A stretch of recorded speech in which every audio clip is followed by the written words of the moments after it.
Good evening and welcome to Monsters Among Us. I am your guide, Derek Hayes. Hi there, folks. Did you miss me?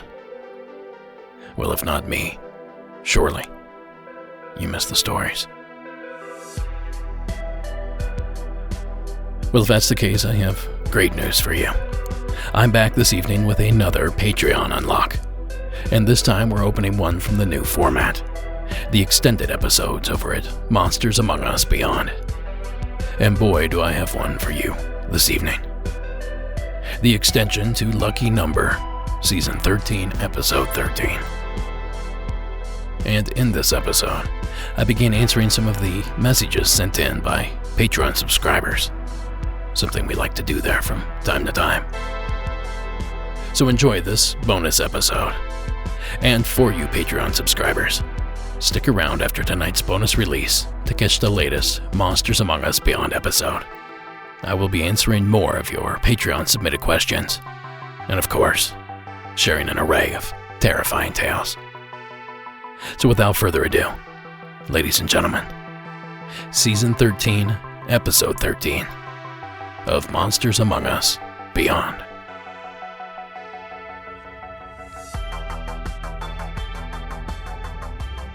Hello, Mr. Hayes. My name is Christy. I am from Illinois, and I know you get a ton of ghost stories, but here's my entry.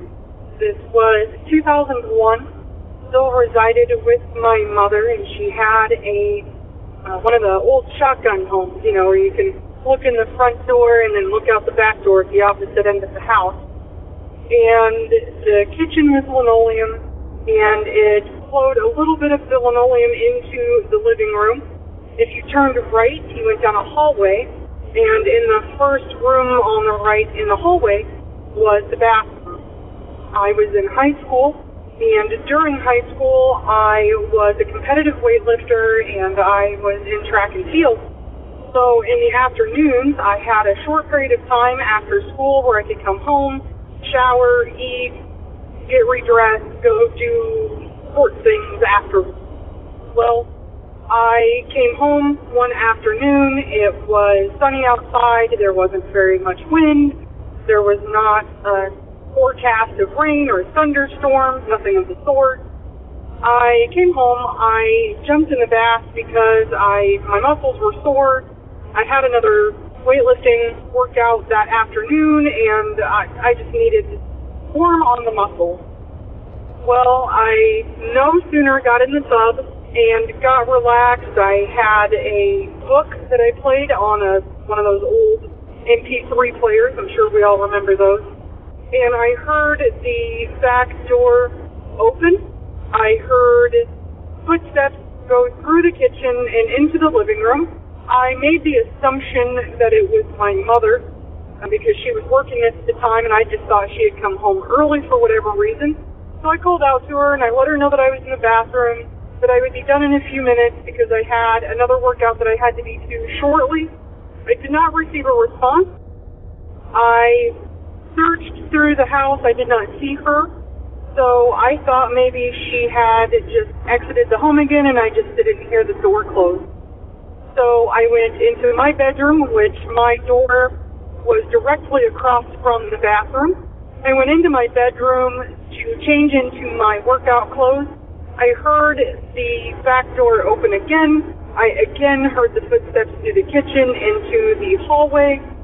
I heard the footsteps past my bedroom And I called out to my mother again, received no response, so scanned some of my clothing, but curiosity trumps pride, I think.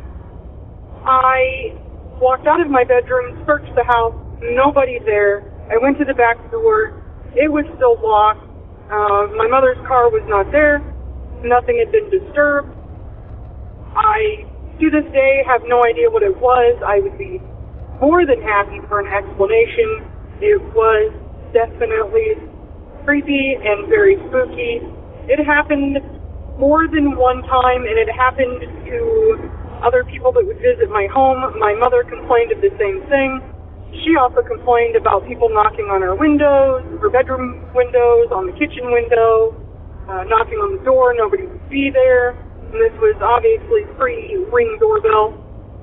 If I had friends stay over in the night, they would complain about hearing random footsteps or voices in the kitchen, just all kinds of things. Another one is that they too would hear both the front and back door open and shut. They would get up and look, nobody would be there, the doors would still be locked.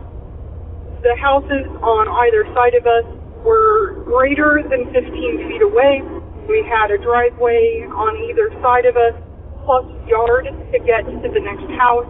So, nobody, they were elderly anyway, so they weren't throwing crazy parties or anything like that. It was a quiet little residential elderly neighborhood. That's not the only creepy thing that happened in that house. Certainly not the most visible, but it was auditory, and I hope you enjoy. Have a great day. Thank you, Christy. It never fails, you find yourself in a quiet situation, like soaking in the tub, and you find yourself listening to each and every sound the house makes. Like Christy's case, that didn't work out so well. More ghost mimicry. Unsettling. And I think it's unsettling because there seems to be some sort of connection made. They know our names. They know how to say our names. And not only that, they know how to say these names in other people's voices. Whatever that phenomena is, I don't like it.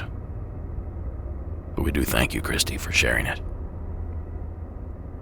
And before we hit up this next one, I'm going to try to check off a couple of these messages. Now, full disclosure, Patreon folks, I'm extremely busy. It takes a lot of time to put out each episode, so I get a lot of messages that I simply don't have time to go through. So here's my attempt to try to answer some of these in a more entertaining fashion. So let's begin with Becky Blankenship's entry, where she asks if I've been listening to Expanded Perspectives. It seems that over there the guys have been discussing trash bags that morph into other things. Now, she says she thinks these stories take place mostly in Texas, and wants to know if I've ever seen or heard of anything like that. Now, one person claims that the trash bag turned into a cat and then into a little man. Well, Becky, I can't say I've ever heard of a trash bag entity, although I can think of a few instances where what was reported kind of sounds that way. And a couple months ago, I believe it was season 12 somewhere, we did discuss a couple weeks in a row where people reported seeing these entities, these shadow-like figures, morph into cats. And I feel like that's only one step away from what's being reported here at Expanded Perspectives. By the way, Cam and Kyle run an excellent show down there, so if you're looking for content, I highly recommend those two. Our next question comes to us from Eunice Betts, and she writes, "Hi Derek, I listened to an old podcast, don't remember the season, and a military vet told of a dog with a man's face in the Middle East. You said you didn't find anything on such a cryptid, but I found this picture and thought you might like to see it. This is a small, fluffy dog, a Shih Tzu. But if a larger, short-haired dog had a face like this, it would be more strikingly human-like. Thanks for the podcast. I really enjoy them. Eunice." Well, thanks, Eunice. Let's click on this link, shall we? Now, the image she sent, which I will link to in the show notes for this post, seems to be a light brown-colored dog with these strikingly human eyes. The expression on its face seems very human-esque, especially when compared to another dog in a second photo. I suppose that's entirely possible, Eunice. I don't know, obviously, what was seen there, but this is just as good as an explanation as any. Be sure to check out the link in the notes, and thanks again, Eunice, for asking the question. Now let's squeeze in one more quick question here if you don't mind. And this one's from Tim Anderson, and he writes, "Hey Derek, big fan. I have a question. I have heard several accounts of Dogman. I wonder if at least some of these encounters are Bigfoot creatures wearing the skulls and skins of coyotes. Sort of like a bearskin rug. I know some tribes around the world wear the preserved skins of leopards, lions, etc. in rituals and to elicit fear. I know it's a stretch, but so is the existence of Bigfoot or Dogman. Just wondering what you and the listeners think about it." Well, Tim, I think that's an interesting concept, but I can immediately think of one challenge. I happen to have a coyote skull here in my studio. It's mounted on a piece of wood, and I can't help but notice how tiny it is. I can basically cover the entire thing with my hand. So, imagining a 8 or 9 foot creature, somehow squeezing that onto their head, or even trying to stretch a hide over its head. I don't think it's possible. And before anybody says, well, what about a wolf? I still think the size difference is too great. I do like the theory, though, that this could somehow be a Sasquatch-like creature and not a dog-like creature. There are plenty of investigators out there that have already posited that theory, so I'll just say I like it and move on. Thanks again, Tim. Now, unless you're brand new to the show, you've heard me talk about microdosing. Now, if you're not familiar, do a quick search online and you will see that all sorts of people are microdosing to help them manage their anxiety and feel better overall. Now, I constantly deal with insomnia and anxiety, and I know I'm not alone. Microdosing has really helped me calm my mind and wind down at the end of a long day. Now, before you tense up about 3 little words, keep in mind that microdose gummies by tonight's sponsor, Lumi Labs, are completely legal everywhere in the United States. And yes, these gummies do contain cannabinoids, but we're not talking about getting high like Cheech and Chong. I'm talking about entry-level doses of THC and CBD to give you that mood lift, creative boost, and sense of calm. Now, microdose gummies are infused with Oregon-grown berries and are made with high-quality organic ingredients, so they taste just as good as they make you feel. Now, microdose is available nationwide. To learn more about microdosing THC, just do a quick search online or go to microdose.com and use code Monsters Among Us to get free shipping and 30% off your first order. Links can be found in the show notes, but again, that's microdose.com and code Monsters Among Us. Now, as always, supporting our sponsors supports the show. So thank you for listening, and back to those odd footprints you just found. What do you guys say we dip into another call here? This time we're going to the state of Montana, where a caller calls in anonymously. Hi, Derek. I'm calling to you from Montana, and my story takes place probably 4 years ago in the spring in Butte, Montana. I had just gotten out of a really toxic relationship and was struggling with some stuff, and my ex-boyfriend and I were still living together at the time because we had moved to Montana together from a different state. And his parents were coming into town to help him move back to the other state we had come from. And he had asked that I not be there and that he would just leave the key under the mat, which I agreed to, which turned out to be a mistake because he stole my dog, but that's a totally different story. But a good friend of mine who was a local to the area decided that she was going to distract me. So she signed us up for a local ghost tour that she had been on. Actually, one of her teachers ran the ghost tour, like one of her prior teachers. And I obviously am into spooky stuff since I, listen to you. So I agreed to go on it, and I thought it would help distract me. And the first couple things we did, I was totally into, but then there's a kind of museum in Butte that's part of the mining system, and there's a bunch of old buildings that have been moved there from around the town.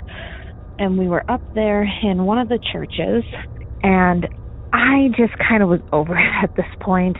I was pretty upset and feeling down, and my friend and her family were super into it. and they were using some ghost hunting equipment and all of that.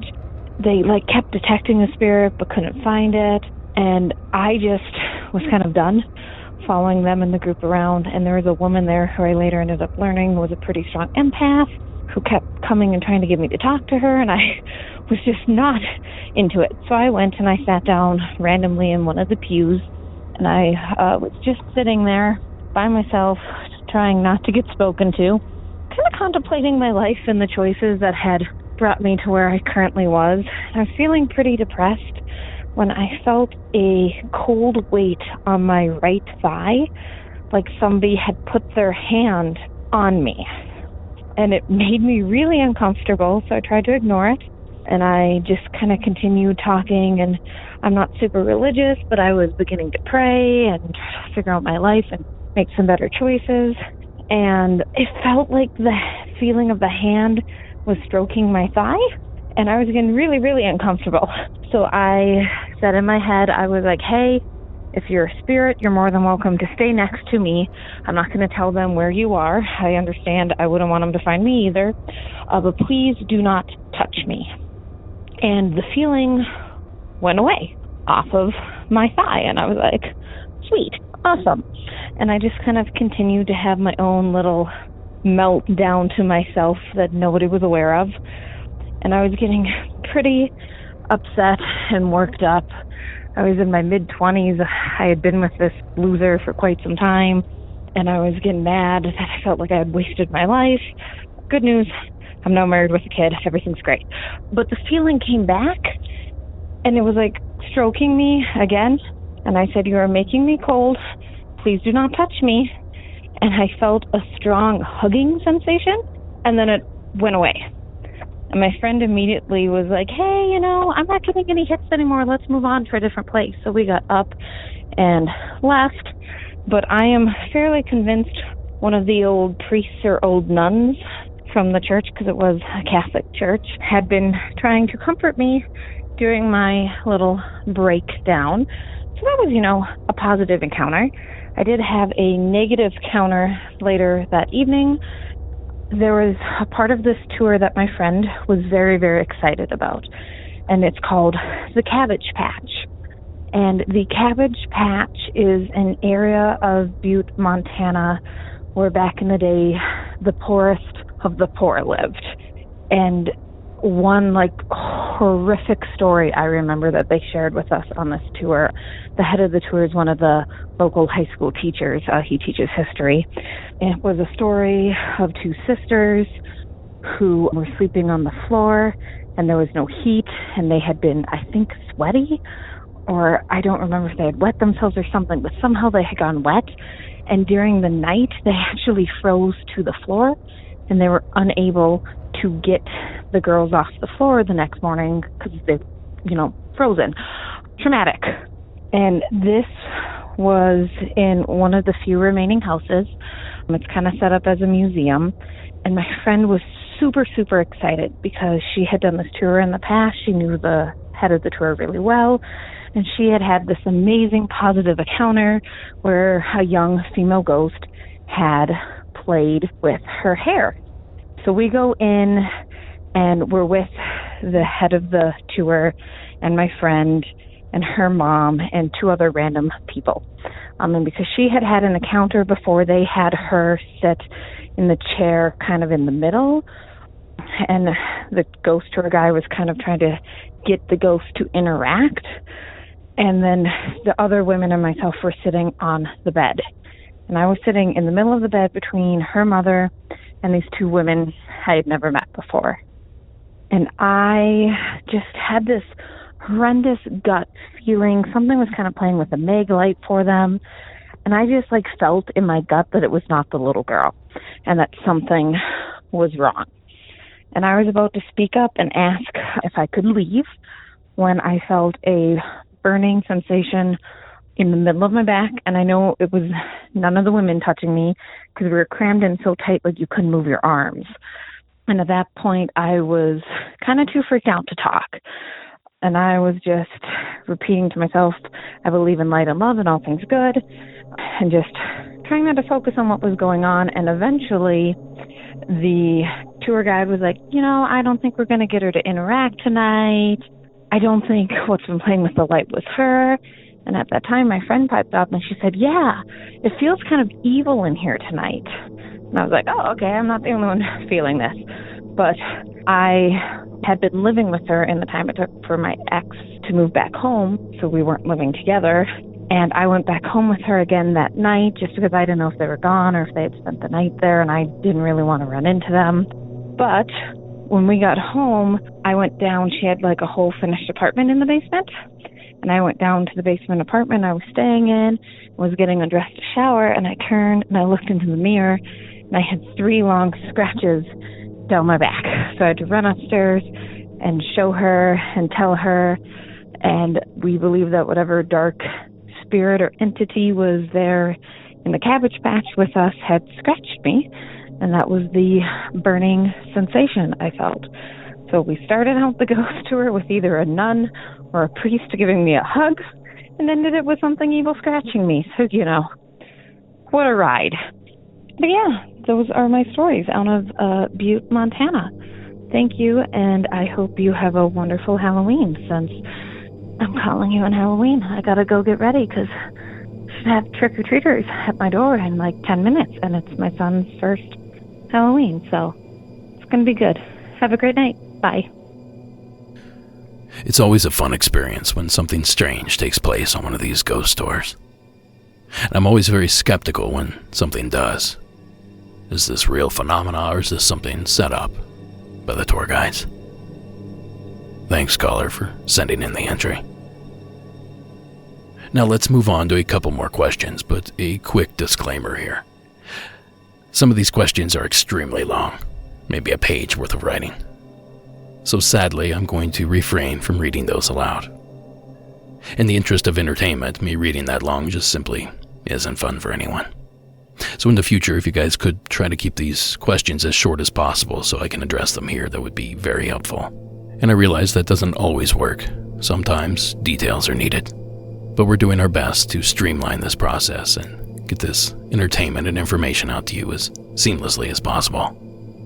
So with that said, our next question comes to us from Scott T, and I won't even attempt to butcher his name. Hello, Derek. I've noticed some whispering, kind of hidden in your shows. Is that planned or just not edited out? I've also heard backwards talking in another show. I've been binging, so I have to go back and find out which episode I heard it in specifically. I love the show. I've been listening for about 6 months, and I'm finally a Patreon. Well, welcome aboard, Scott. And thank you so much for the support. Well, without giving too much away, if you hear something strange in the background, it might be worth investigating. I think that's all I'm going to say about that. Oh, and I guess I'll add this. When it comes to Monsters Among Us, there's very seldom a coincidence. Now our next question comes to us from Catherine Donahue. And she writes, Hi Derek, I called in a few months ago with a story coming from Canyonlands, Utah about seeing 3 dark figures on a moonlit road in a campground. Now I'm not sure if it maybe wasn't the right flavor for the show, but in case you just missed it, I wanted to message you and offer you to email a voice recording of the story. I would really like other people to hear it in case they've seen anything similar. No one else saw it, but I was 100% alert and aware of what I experienced. Thank you for doing what you do. It's very meaningful and important work. And also fun. Best wishes, Catherine. Well, I suppose I shouldn't have said there are no coincidences, because we just had one. Catherine was actually featured on this very episode, with her Mirrored Man entry. And that was not planned. Go figure. Well, Catherine, the answer is yes. I got your story and it was played today on this episode, as you probably heard. But this brings up a good topic. I receive countless submissions a month, probably close to a dozen a day, I would say. And we only process roughly 20 a week, so it's going to take some time to get through all these calls. But I promise you, I'm not holding back on anyone. I'm not keeping calls from anyone. It's just a process of getting through them.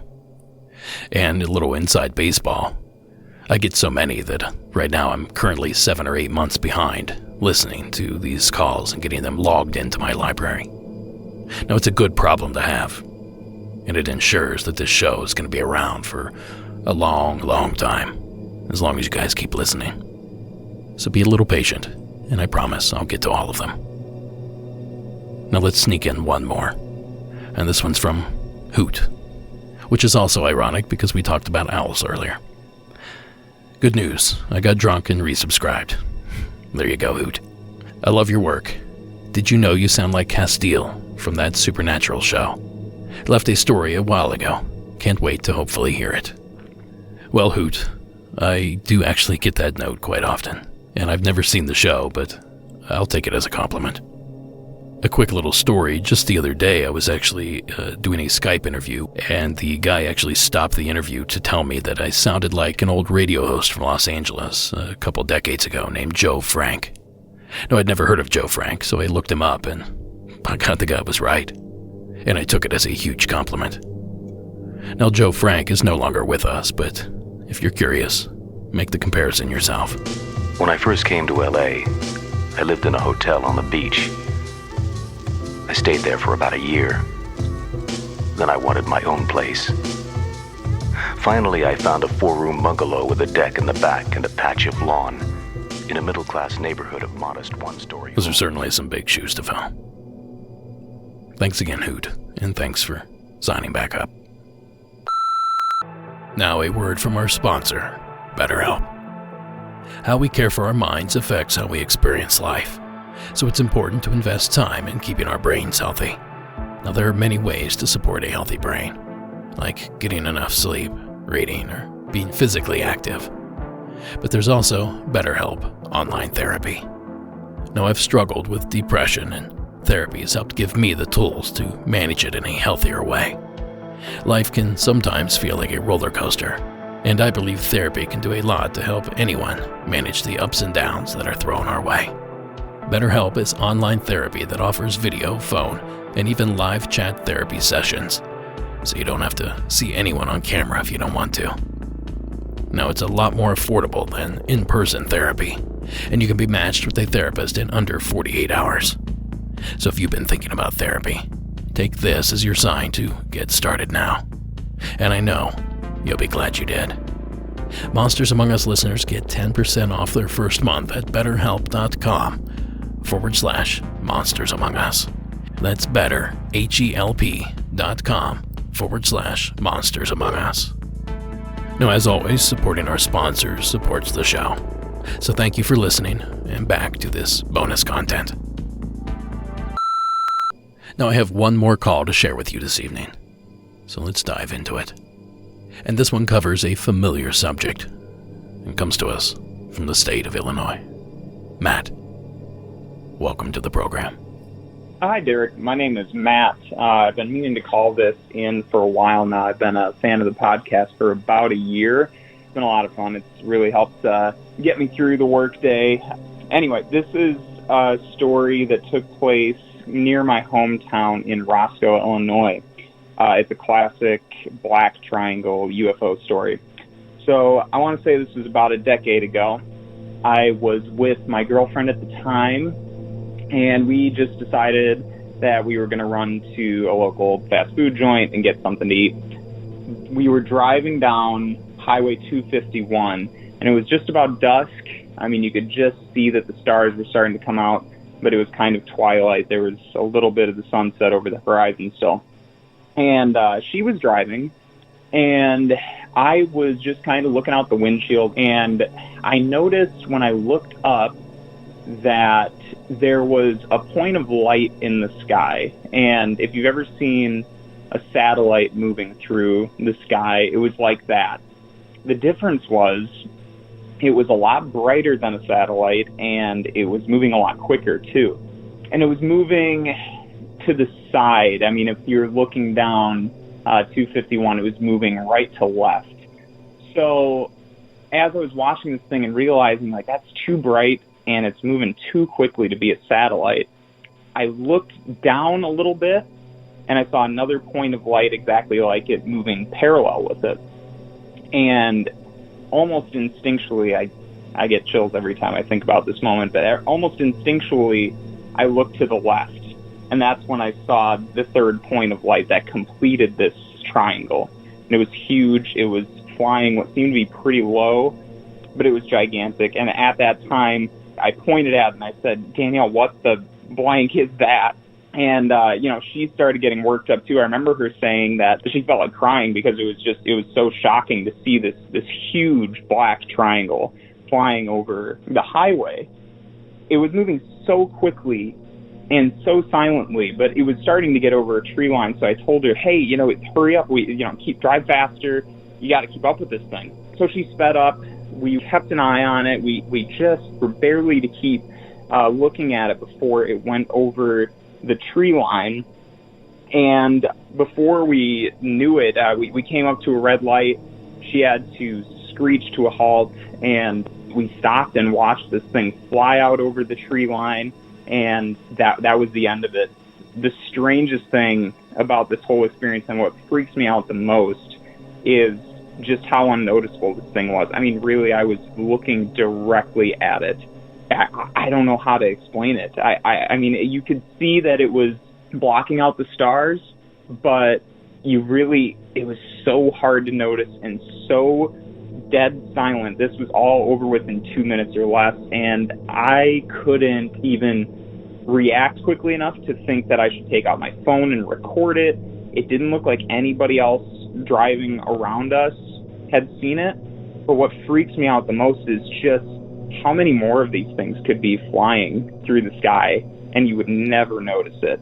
I mean, that's just how unnoticeable this thing was. So to this day, I don't know what it was. I don't automatically assume that it's aliens. Maybe it's some kind of government craft, but all I know and all my girlfriend knew at the time was that this thing was not normal. I mean, this was not something that you would ever see in normal circumstances. I don't know what it was. It was one of the most profound experiences of my life. And hope you can use this on your podcast. Thanks. Bye. Thanks, Matt, for calling in. Illinois is actually a bit infamous for these strange UFO encounters. Seems like there's a big flap there every couple of years. And in fact, in southern Illinois, back in the, I want to say late 80s, early 90s, there was a massive sighting of a black triangle craft that seemed to travel from somewhere near southern Indiana all the way into Missouri, covering a large swath of the land of Lincoln. And coincidentally, around the same time that Matt had his encounter, another UFO was sighted in nearby Highland, Illinois. This one was covered by the news. During the evening of January 4th, 2000, witnesses throughout Illinois see an unidentified triangular-shaped group of lights drifting through the night sky. Melvern Knoll was the first eyewitness.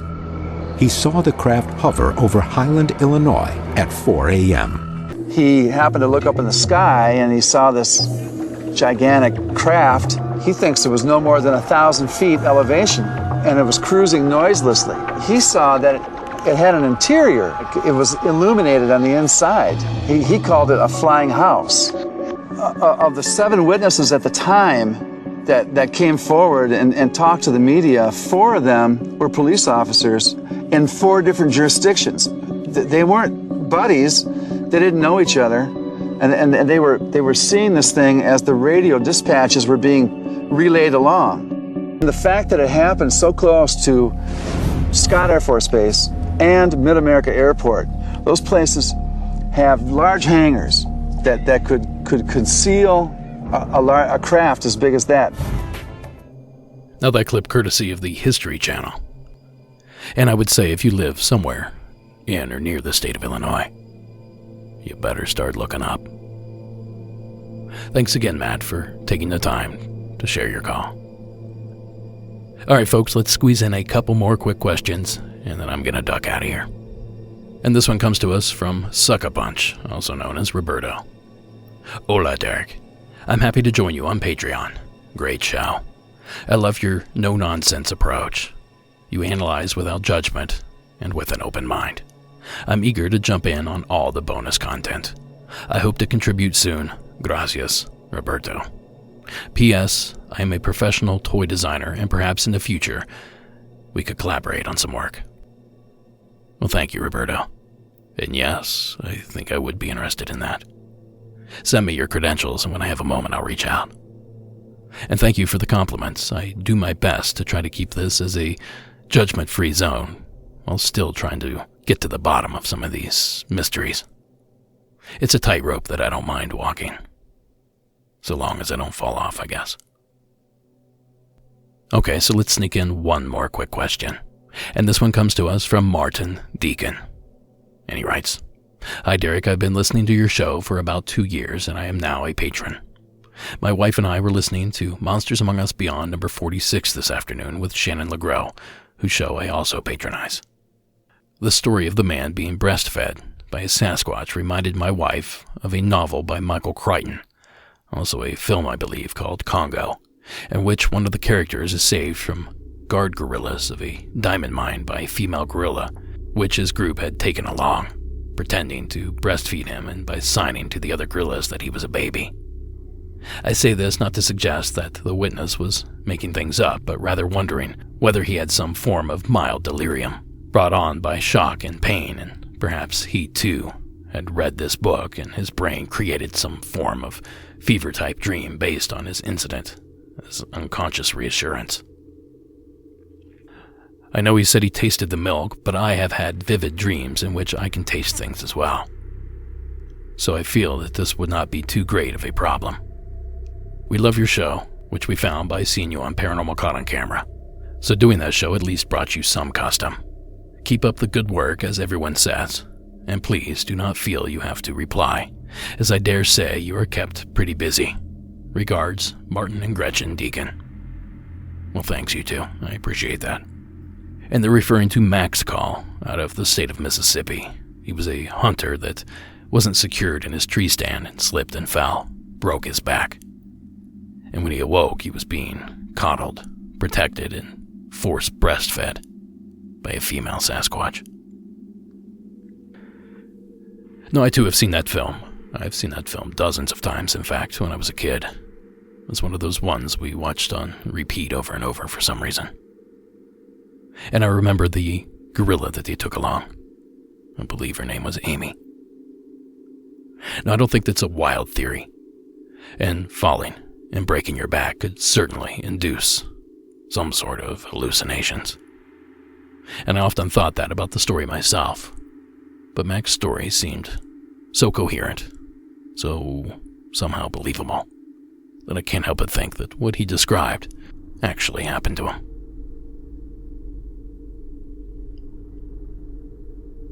But here at Monsters Among Us, and beyond, we're here to ask questions.